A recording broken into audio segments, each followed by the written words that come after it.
सभी परिवार से आचार्य राजकीय महाविद्यालय टोंक इतिहास विभाग आपका स्वागत करता हूँ। आज के टॉपिक के बारे में अपन जो चर्चा करेंगे वो टॉपिक है अगस्त क्रांति या भारत छोड़ो आंदोलन, जिसको एक ही नाम से जाना जा सकता है। उसके बारे में अपन थोड़ा सा डिस्कस करेंगे क्योंकि ये अगस्त चल रहा है और इस समय अगस्त क्रांति का जो प्रासंगिक अपना जो टॉपिक है वो इससे रिलेटेड है। सबसे पहले अपन ये देखेंगे कि अगस्त क्रांति आंदोलन जो सबसे पहले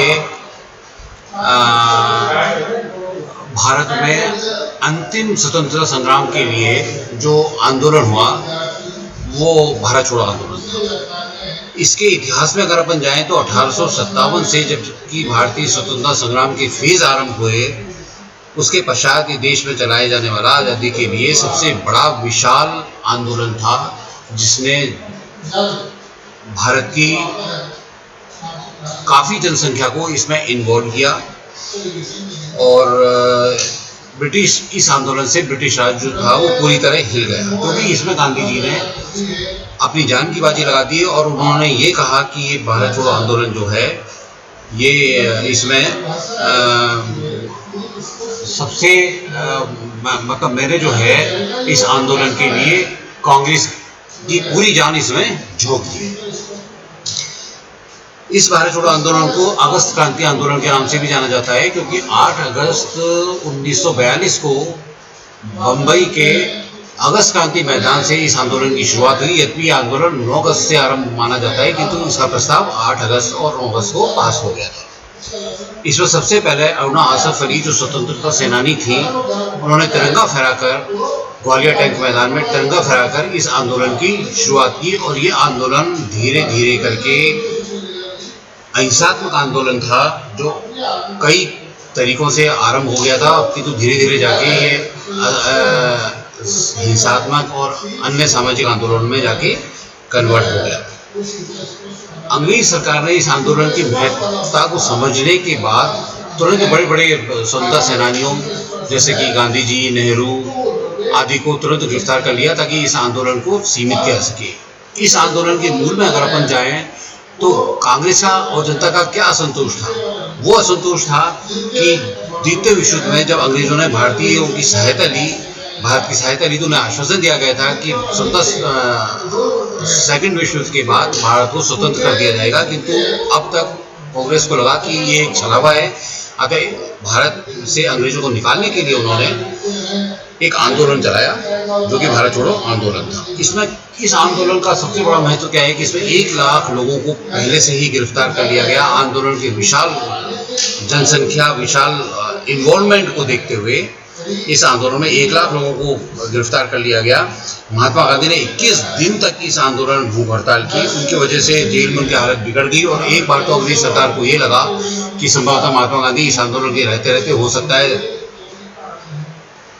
उनका डेथ ही नहीं हो जाए, इसलिए उन्होंने उनके फनरल, उनके अंतिम संस्कार, उनकी सारी चीज़ों के लिए पूरी साजो सामान, हेलीकॉप्टर, सारा तैयारी कर ली ताकि एक विद्रोह या असंतोष फैले नहीं। किंतु महात्मा गांधी ने इस आंदोलन को महत्व समझते हुए और अंग्रेज सरकार द्वारा इसको जिस रूप में ख़त्म किया जाना था ख़त्म नहीं करने के कारण अपना उपवास तोड़ दिया और हुकूमत को पूरी तरह हिला दिया।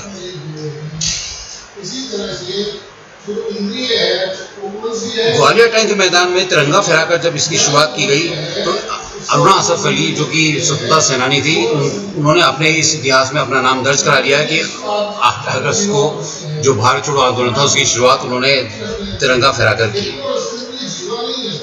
इसके अलावा 1942 में अगर हम पिछले आंदोलन को देखें तो ये पाएंगे कि इसके पूर्व पिछले 17 साल पहले काकोरी कांड के बाद ये एक विशाल बड़ा आंदोलन था। इसमें जिसको कांग्रेस वर्किंग कमेटी ने भारत छोड़ो आंदोलन का नाम दिया गया। देश भर के युवा कार्यकर्ता कार्यकर्ताओं ने हड़तालों, तोड़फोड़ कार्रवाई के जरिए इस आंदोलन को आगे बढ़ाई। यद्यपि महात्मा गांधी अहिंसात्मक आंदोलन के पक्षधर थे, किंतु कोई भी आंदोलन हम इतिहास अगर उठा के देखते हैं तो कोई भी आंदोलन हिंसात्मक अंत तक नहीं रह सकता, आते आते अहिंसात्मक नहीं रह सकता, आते आते वो हिंसात्मक आंदोलन में परिवर्तित हो जाता है। यही स्थिति अगर हम देखेंगे तो इसी आंदोलन की थी और इस आंदोलन ने जयप्रकाश नारायण आदि जैसे नेताओं को भूमिका देते हुए इस आंदोलन को चलाने में काफ़ी उन्होंने मदद की। आगरा, यूपी में आगरा, महाराष्ट्र, पश्चिम बंगाल, इसमें ये आंदोलन काफ़ी बड़े पैमाने पर चलता रहा और इसको दबाने के लिए अंग्रेजी सरकार को पूरा 1 वर्ष का समय लगा और इसके पश्चात उनको ये महसूस हो गया कि इस आंदोलन के पश्चात भारत को अधिक समय तक गुलाम नहीं बना के रखा जा सकता और उन्होंने भारतीयों की ताकत, जिसमें इन्होंने समस्त भारतीय समुदायों का इन्वॉल्वमेंट इसमें देख लिया था, उनको ये महसूस हो गया कि संभवतः इस आंदोलन के पश्चात भारतीयों को दबा के औपनिवेशिक बनाए रखने का और उनके जो आश्वासन का और जो वैश्विक औपनिवेशिक नीति का जो पूरा परिप्रेक्ष्य था वो अब समाप्त होने वाला है और इसलिए अंग्रेजों ने अब भारत पर शासन करने का जो अपना कार्य था उसमें काफ़ी कुछ सुधार किए। संभवतः इसके बाद किप्स मिशन भी इसी उद्देश्य से भेजा गया था कि इसके बाद भारतीय संविधान में कुछ सुधार किए जाएं। 1946 का जो भारतीय नौसैनिक विद्रोह था उसके पश्चात भी अंग्रेजी समझ गए थे कि अब संभवतः भारतीय आंदोलन जो पहले अपने व्यापक रूप में चला स्टार्ट हो गया था, अब उसको छोटे रूप में लाना और उसको दबाना असंभव था। इस कारण अगस्त क्रांति या भारत छोड़ो आंदोलन विश्व इतिहास में, भारतीय इतिहास में, आधुनिक भारत के इतिहास में इसलिए महत्वपूर्ण है क्योंकि ये अंतिम ऐसा आंदोलन था जिसमें भारतीयों की अत्यधिक मात्रा में इन्वॉल्वमेंट जो था वो था और ये एक अंतिम ऐसा आंदोलन था जिसके पश्चात अंग्रेजों को भारत छोड़ना ही पड़ा। इसलिए ये आंदोलन अपने भारतीय इतिहास में काफ़ी महत्वपूर्ण है। थैंक्स, धन्यवाद।